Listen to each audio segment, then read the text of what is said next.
네, 안녕하세요. 터니링 코리아입니다. 지금부터 홍익대학교 수소권을 위한 논문 유사도 검사 솔루션 아이덴티케이트의 이용 교육을 진행해 보도록 하겠습니다. 저는 교육을 맡은 터니링 코리아의 김미경이라고 합니다.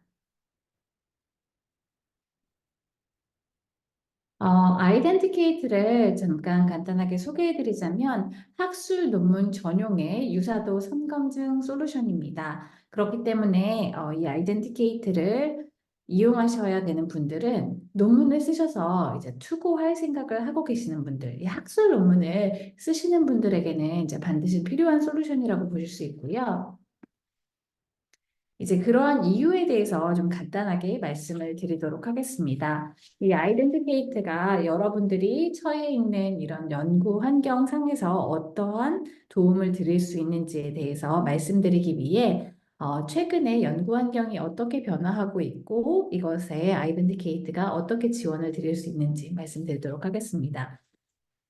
먼저 첫 번째로 살펴봐야 되는 연구 환경의 변화로는 경쟁의 심화가 있습니다.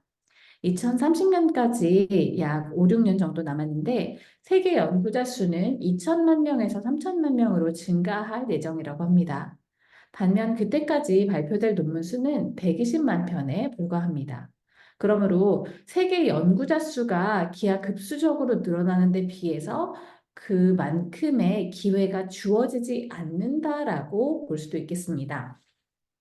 이러한 경우라면 이 논문 출판을 원하는 사람이 많은 만큼 경쟁이 굉장히 심화된다고 할 수 있겠는데요.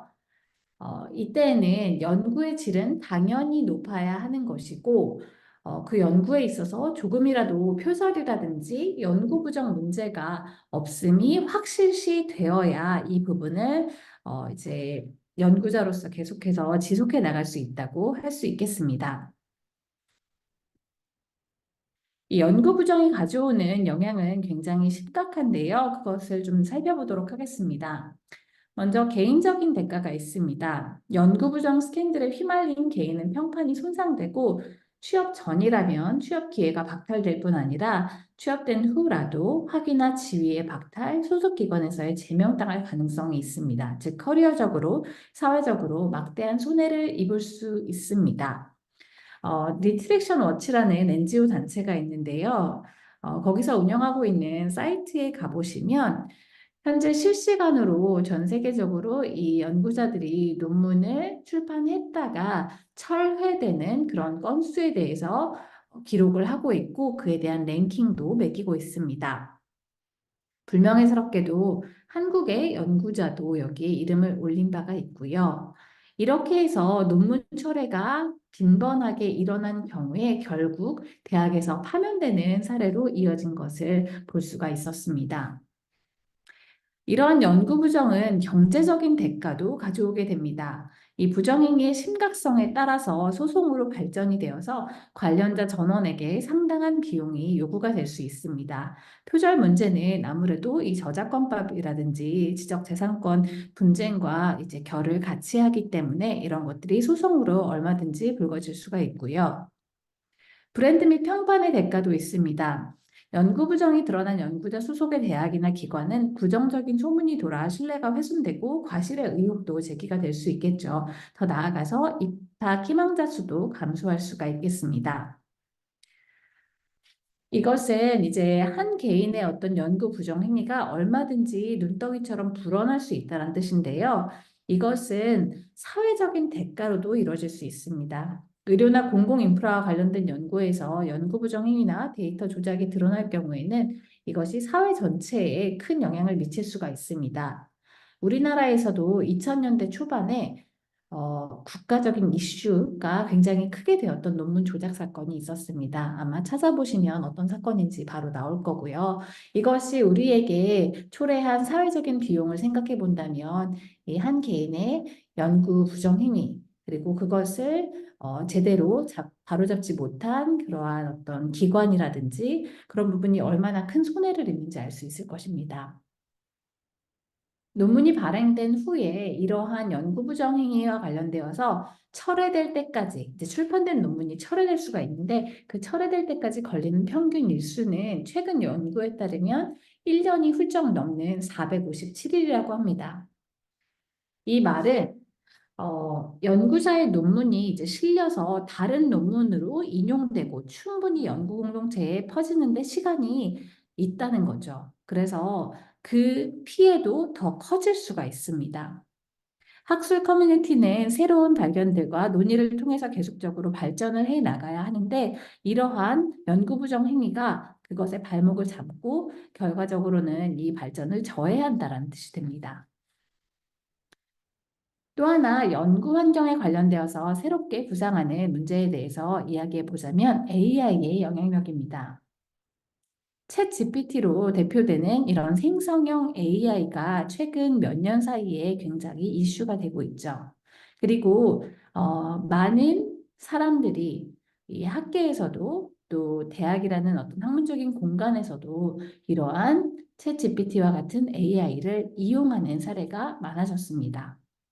그러면 이것을 어떻게 바라봐야 할까요? 그리고 학계는 이것에 대해서 어떠한 태도를 가지고 있을까요? 헤드라인만 간단하게 읽어보자면 AI가 리스크를 주고 있다. 이제 위험하게 바라보고 있는 것이고요. 스프링거 리플을 보시면 Emerging Challenge in AI라고 말하고 있죠. 그래서 여태까지 없었던 종류의 챌린지다라고 보고 있고 여기 이 기사를 보시면 European Research Integrity Code updated to reflect advances in artificial intelligence라고 나와 있는데 여태까지 나와 있었던 연구윤리 강령은 AI라는 존재에 대해서 고려하지 않았기 때문에 그런 것에 대한 반영을 하지 못했습니다. 그렇지만 이러한 챗GPT와 같은 AI 툴이 상용화되기 때문에 이런 것들을 받아들여서 이런 연구윤리 강령도 더 강화될 필요가 있다라고 바라보고 있습니다. 그러면 우리는 이걸 사용해도 될까요? 되지 않을까요? 한번 연구윤리 전문가의 견해를 빌어 살펴보도록 하겠습니다. 블록대학교 정치학과의 브레인 하가트 교수의 말인데요. 챗 GPT는 꽤나 적절한 정보원처럼 보이겠지만 그 출력 방식은 신뢰성이 부족합니다. 굉장히 고성능의 작업으로 보이지만 생성형 AI 출력물은 기본적으로 프로그램이 일정한 규칙에 따라서 정보 수집과 편집을 반복한 결과이며 다른 사람이 작성한 것을 이해하지 않고 새로운 것처럼 재구성한다는 취약함이 있습니다. 그러므로 결론적으로 챗 GPT가 그럴듯해 보이는 문장을 생성할 수 있고 그것을 어느 정도 활용할 수는 있겠지만 그 출력물을 과학적인 지식으로 간주하여 사용하는 것은 현명하지 않습니다. 라고 이야기하고 있습니다. 출판인들의 포럼인 코포럼에서도 최근 비슷한 논의가 있었는데요. 여기서도 마찬가지로 이러한 생성형 AI를 이용하는 것은 개인의 자유라고 볼 수 있지만 그리고 어떤 부분에 있어서는 의견 효율성을 주는 것이 사실이지만 이것에 대한 책임은 그 저자와 그것의 심사자가 고스란히 져야 한다라는 어떤 결론에 다다르고 있습니다.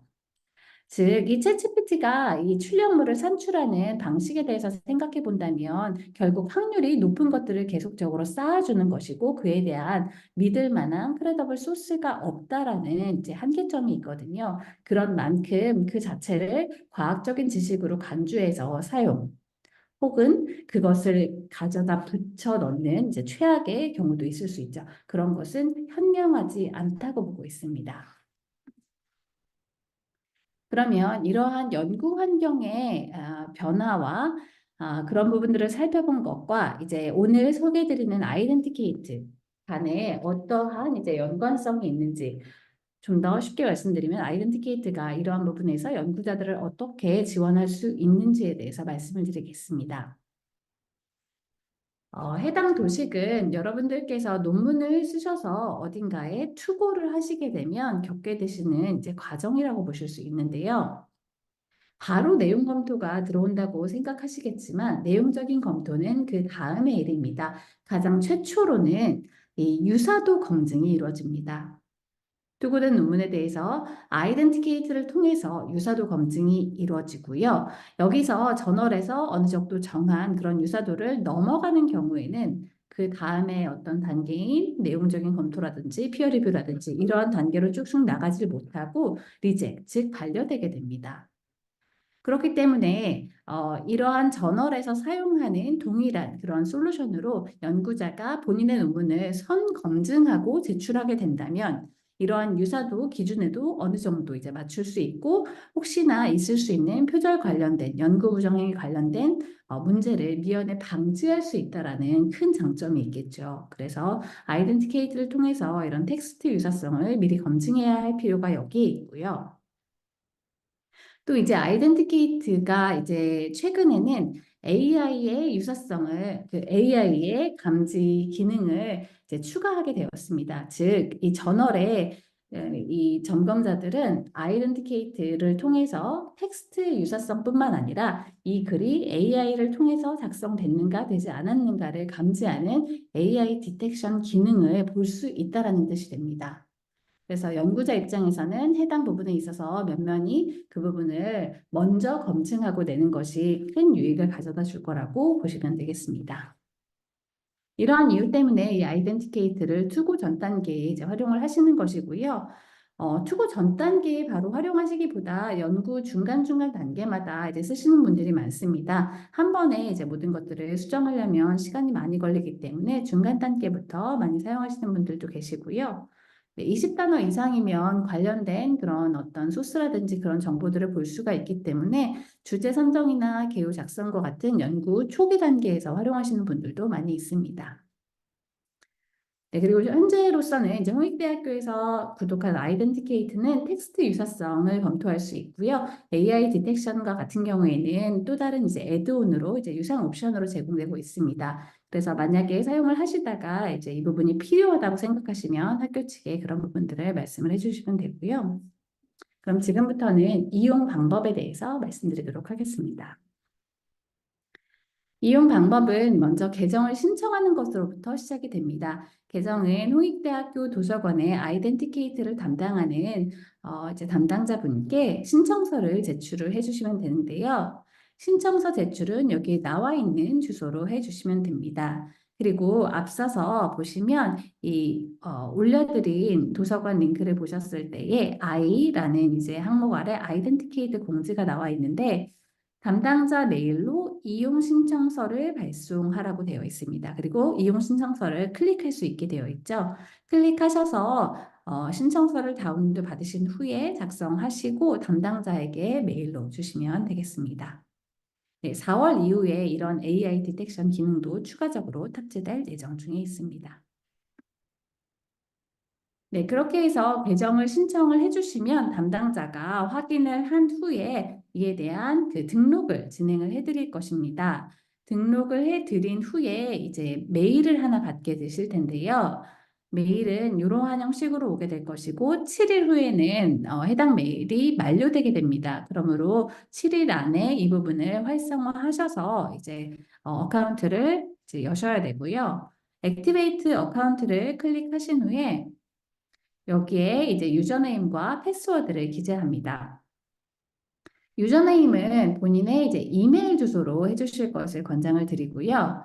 네, 이메일 주소를 여기다 넣어주시고 패스워드는 여기에 나와 있는 사항에 따라서 2번 기입해 주시면 됩니다. 숫자, 특수문자, 대문자, 소문자 한 개씩 필수적으로 포함이고요. 8자 이상입니다. 앞으로 사용할 비밀번호이기 때문에 신중하게 입력해 주시면 되겠습니다.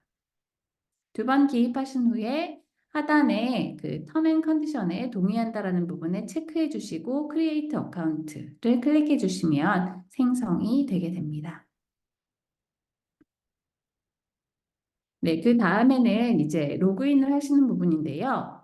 참고적으로 해당 메일을 받으셨을 때 하단에 유니크 로그인이라고 해서 홍익대학교 전용의 이 아이덴티케이트 링크가 나와 있습니다. 네, 홍익ac.kr이라고 중간에 적혀 있는 이 유니크한 로그인 URL을 통해서 이제 이용을 하시는 것이고요. 네, 이거를 북마크 해 놓으시기를 권장을 드립니다. 언제든지 이용할 수 있게끔 화면상에 이제 북마크를 해주시고 언제든 이 메일을 여셨어도 이 유니크 로그인을 통해서 클릭을 하셔서 들어가셔도 됩니다. 그리고 앞서 말씀드린 공지사항에도 매뉴얼상에 해당 그 URL이 나와 있고요. 그래서 참고해 주시면 되겠고요. 네, 로그인 화면에서는 본인이 정한 사용자 이름, 이메일 주소와 비밀번호를 기재하고 들어가시면 되겠습니다. 혹시 사용자 이름을 잊으셨거나 비밀번호를 잊으신 경우에는 하단에 있는 링크를 클릭해서 재설정하시고 들어가시면 되겠습니다.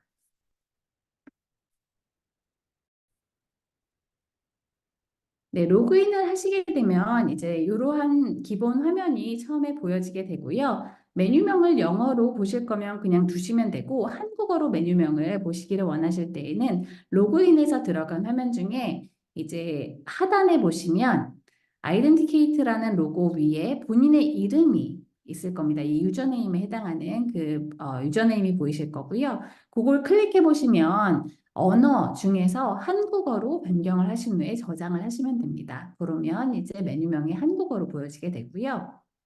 그 상태에서 여기에 나와 있는 시작 버튼을 누르시면 됩니다.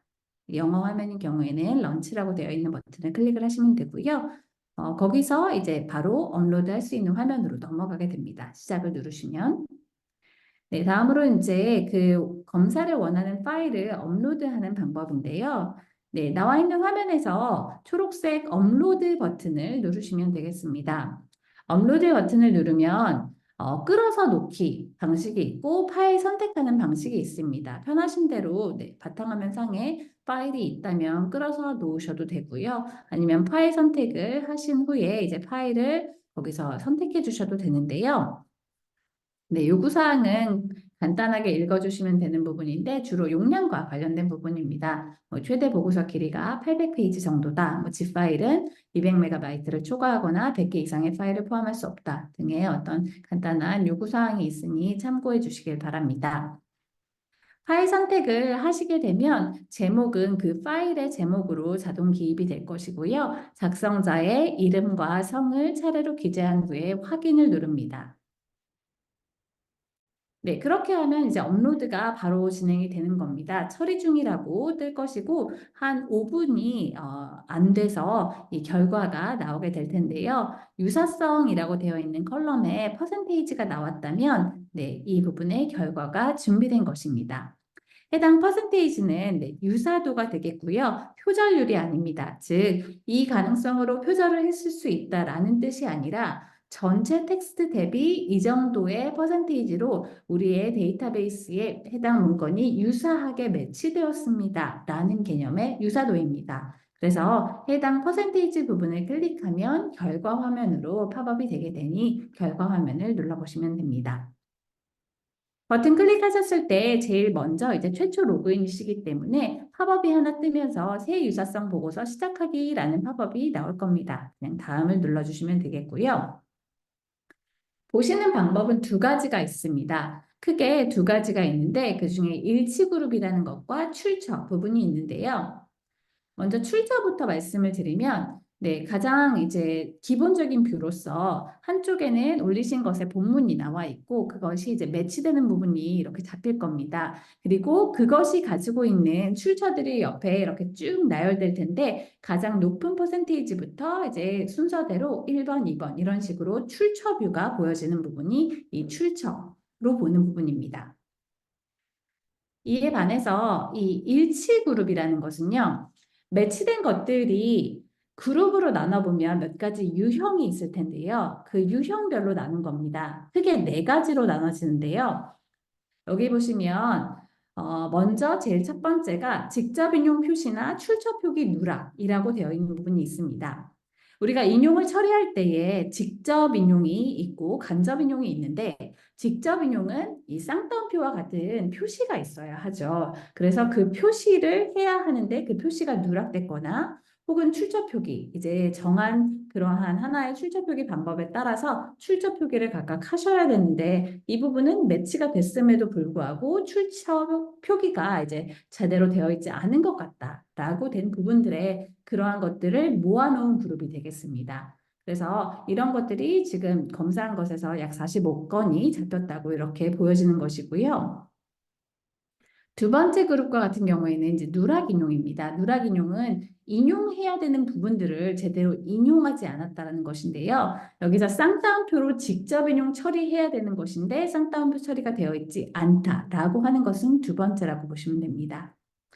세 번째는 출처 표기 누락입니다. 타인의 것을 가지고 와서 본인의 말로 바꾼 paraphrasing인데 그에 대한 적절한 출처 표기가 되지 않은 경우에는 이 출처 표기 누락의 카테고리에 들어간다고 보시면 되고 마지막으로 직접 인용 표시와 출처 표기가 포함되어 있다라고 되어 있는 것은 네, 제대로 되어 있는 것입니다. 이 쌍따옴표 처리가 제대로 되어 있고 그에 대한 출처 표기도 제대로 되어 있는 건에 대해서 이렇게 그룹을 지어진 것입니다. 그래서 밑에 보시면 이 순서에 따라서 쭉 나와 있는 것이고요. 방금 말씀드렸던 이 출처비와는 좀 디스플레이 되는 순서가 다르겠죠. 그래서 본인의 이제 선호에 따라서 나는 일치 그룹으로 묶여 있는 것으로 검토를 하고 싶다라고 하시면 일치 그룹을 클릭해 주시면 되고, 아니 나는 이제 제일 많은 퍼센테이지부터 잡혀 있는 이런 출처뷰로 보고 싶다라고 하시면 출처 버튼을 클릭하시면 됩니다. 이것은 개인의 성향에 따라서 이제 해주시면 되겠고요. 그리고 지금 이제 보여지는 화면과 같은 경우에는 각각의 출처 부분을 클릭을 하게 되면, 즉 1번 출처를 클릭하게 되면 본문 내에서도 이제 1번으로 이동되게 됩니다. 여기서 3번 출처를 클릭하게 된다면 본문에서도 3번으로 이제 이동되게끔 될 거고요. 이제 이 화면을 이제 컴퓨터 화면상에서 보지 않고 PDF로 다운로드 받기를 원하시는 경우에는 이 상단에 보시면 화살표가 아래로 향해 있는 다운로드 아이콘이 있을 겁니다. 그 버튼을 클릭하고 유사성 보고서를 클릭하면 됩니다. 이 버튼을 클릭하면 되고요. 네, 참고적으로 여기 유사성이라고 되어 있는 것 옆에 보시면 AI 글쓰기라는 것이 있는데 이제 4월부터 오픈되는 AI 글쓰기와 같은 경우에는 이 버튼을 클릭했을 때 챗GPT와 같은 이제 AI 툴에 의해서 작성된 것으로 의심되는 부분에 대해서 플래그를 띄워주는 부분입니다. 요거는 이 버튼을 클릭하시면 되고 다운로드를 원하실 때에도 다운로드 버튼을 클릭한 후 AI 보고서를 이제 다운로드 받으시면 됩니다. 둘은 이제 독립적으로 이루어지는 것이라고 보시면 되고요. 네, 유사성에 관련돼서는 이 유사성이라고 되어 있는 탭에서 보시면 된다는 점을 확인해 주시면 되겠습니다.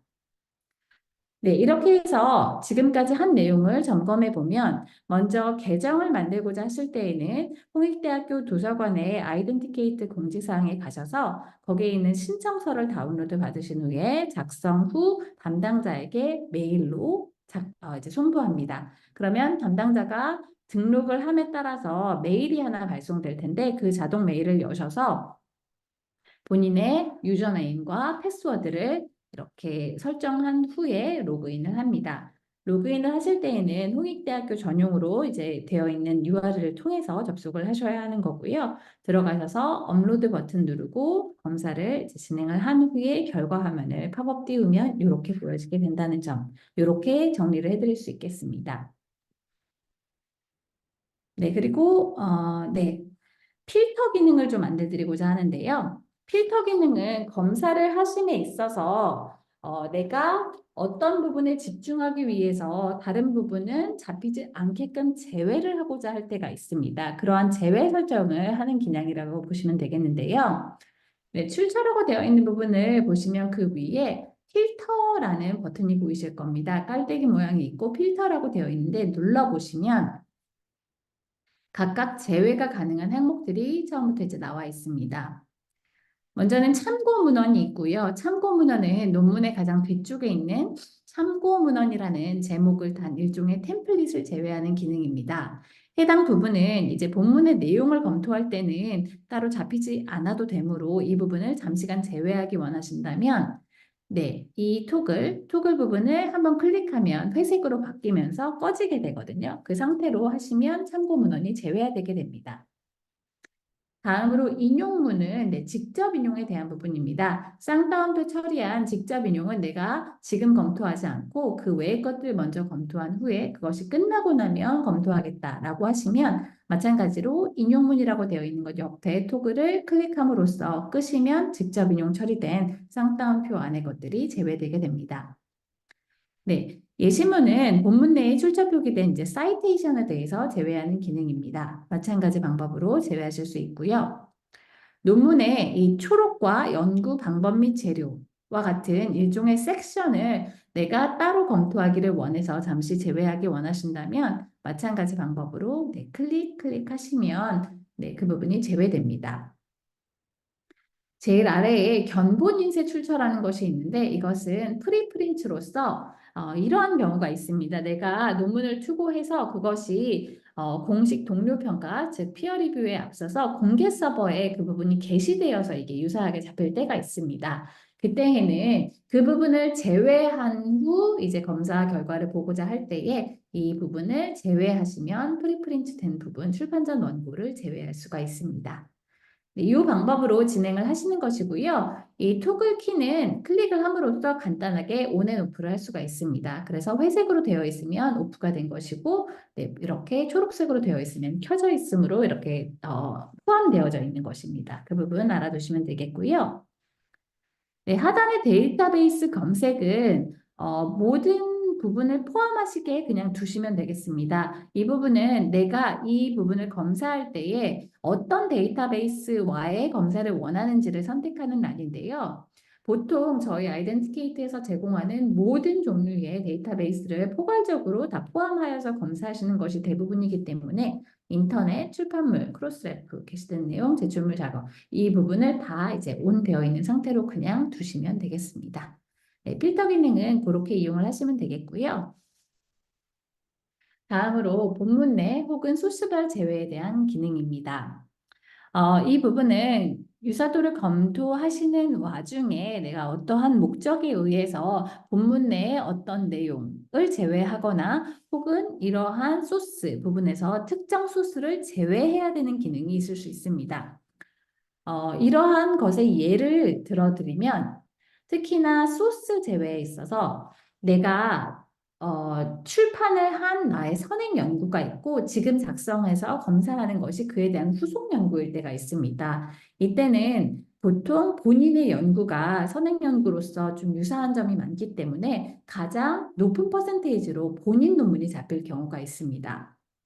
이때는 이 연구 부정 관련돼서 자기 표절의 문제도 있기 때문에 내가 자기 표절의 문제는 갖고 있지 않은지에 대한 검토가 반드시 필요한데요. 저희가 도와드릴 수 있는 점은 검토를 하심에 있어서 내 것과 매치된 것과 타인의 것과 매치된 것을 분리해서 검토를 하는 것이 훨씬 더 이 편의성이 증가하기 때문에 특정 소스를 제외하는 기능을 넣어놓음으로 인해서 이제 본인의 논문은 잠시간 제외해 볼 수 있는 기능을 제공드리는 것입니다. 방법은 이렇게 각각의 소스를 보시면 옆에 눈이 가려져 있는 아이콘을 보실 수가 있습니다.